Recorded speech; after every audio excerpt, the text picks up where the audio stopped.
Hi, I'm Sophie and welcome to my world.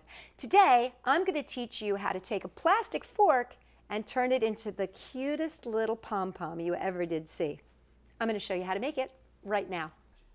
For this project you'll need a fork, yarn, sharp scissors, and masking tape.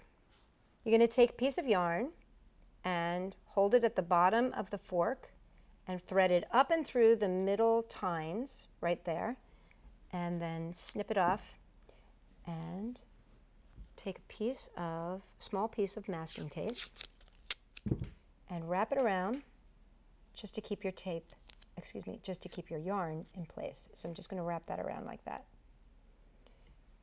And now what we're going to do is place your thumb over the part that it dips down, so that you've got the widest part of the fork.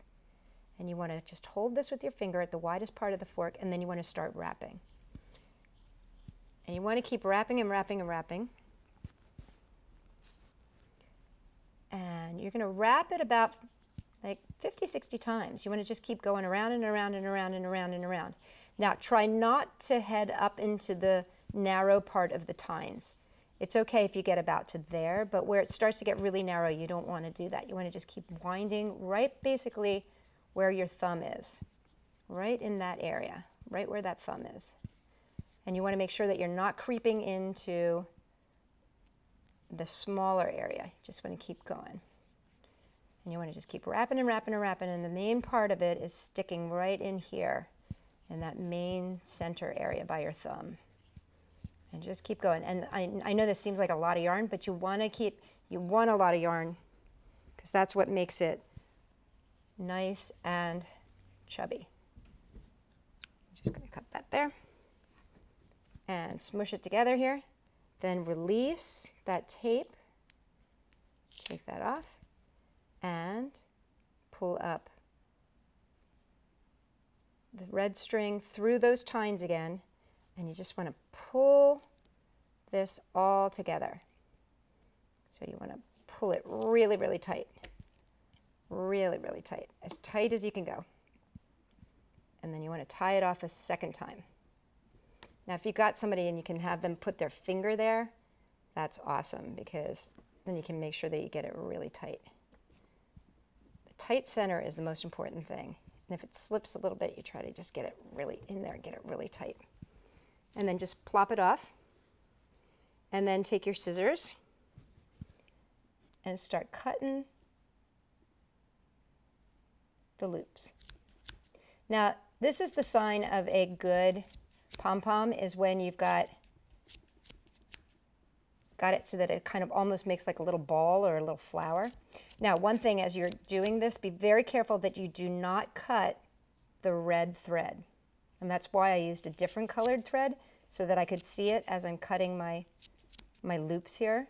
I don't want to cut that red thread, because if you do, then it'll all come apart. Because the red thread is what holds it all together. So you just keep going around and around and cutting all those loops. And again, the more times you go around, the chubbier you make this, the better it looks. So now once you've got a good number of these cut, then you can come back and you can see whether or not you've missed any. And it looks pretty good. Okay, so then you puff it up, floof it up, and then this is where you give it a little haircut. And you might want to use bigger scissors for a haircut. But by giving it a haircut, you can make that rounded shape.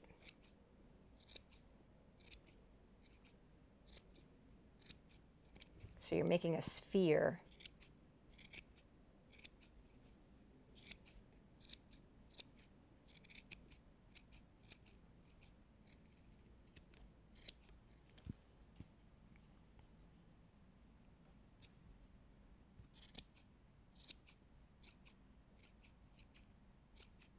The other good thing about keeping those red strings there, the different colored strings there, is that that's how you can tell where the center is, but it also makes a nice tie off, and you won't lose it while you're working. So then you floof it, And there you have your pom-pom. And there you have it, a perfect little pom-pom. Who would believe you used a fork to make it? For more great ideas, check us out at sophie-world.com, and make sure you share us with your friends if you like the video, and also give us a thumbs up. I've got more pom-pom ideas coming your way. sophie-world.com.